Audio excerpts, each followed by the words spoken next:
Loss খাওয়া সহ্য যদি না করতে পারে, কারণ আমি যখন প্রথম শুরু করেছিলাম 8-10 দিনের মতো আমি বন্ধ করার সিদ্ধান্ত নিয়ে ফেলেছিলাম। আচ্ছা, নিতে নিতে হঠাৎ করে আমি একদিন ইউটিউবে দেখি চন্দ্রনাথের আমি ভিডিও পেয়ে গেছি। আচ্ছা, দিদিকে আমি ফোন করেছি, দিদি আমাকে বলছে আপনি যে 1-1.5 লাখ টাকা 2 লাখ টাকা খরচা করেছেন ছাগলের পিছনে, তখন তো আমি এত সুন্দর ঘর করেনি, ছাগলগুলো শুধু নিয়ে এসেছিলাম।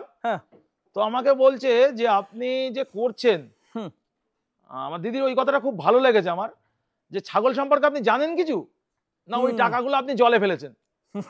আমার তখন খুব মনে লেগেছে যে দিদি তো এটা ঠিকই বলেছে, আমি তো ছাগল সম্পর্কে জানি না, কিছুই জানি না। একটা ডক্টর আসলে, ভেটেরিনারি ডক্টর আসলে 800 টাকা তার ভিজিট দিতে হয়। আচ্ছা, একটা ইনজেকশন দিয়ে যাবে তাকে 200 টাকা দিতে হবে। আমি তো কিছুই জানি না, সব ডক্টর দিয়ে করতাম।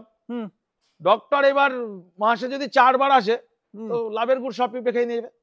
তাই তো হয়েছে আপনার সাথে।